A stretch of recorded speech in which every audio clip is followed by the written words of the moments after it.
অনেক মা-বাবা তাদের সন্তানের উপরে তাদের সিদ্ধান্তগুলোকে চাপিয়ে দেন।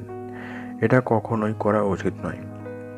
যদি একটা বাচ্চা কি পড়বে, কি খেলবে, কি খাবে, কোন গান শুনবে সবই ঠিক করে দেয় তার মা-বাবা, তাহলে কি তার পরিণতি ভালো হবে? আপনারা কি বলেন?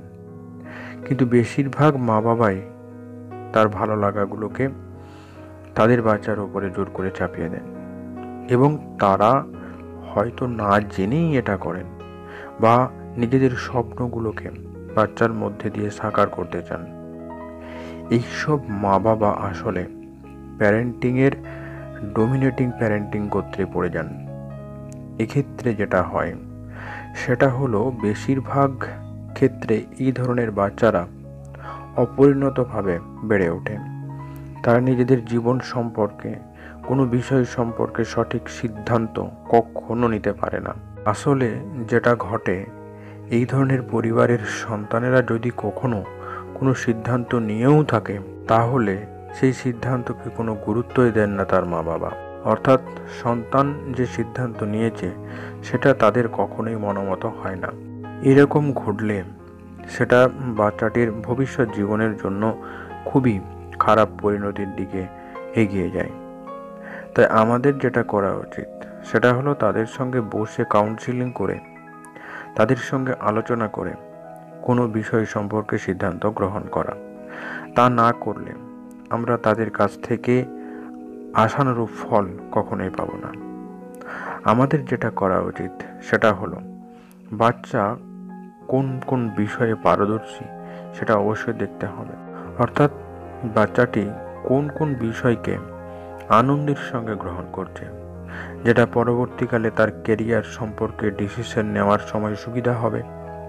কারণ বাচ্চার ইচ্ছার বিরুদ্ধে গিয়ে মা বাবা যদি নিজেদের অভিজ্ঞতাকে প্রাধান্য দিয়ে জোর করে সিদ্ধান্ত চাপিয়ে দেন, তাহলে ভালো ফল প্রত্যাশা করা যাবে না।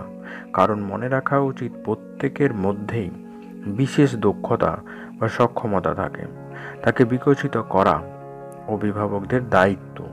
তাই প্রত্যেক মা বাবার উচিত বাচ্চাকে বোঝা, অর্থাৎ তার ভালো দিককে খুঁজে বের করে তাকে সেই দিকে চালিত করা, তাকে উৎসাহ দেওয়া।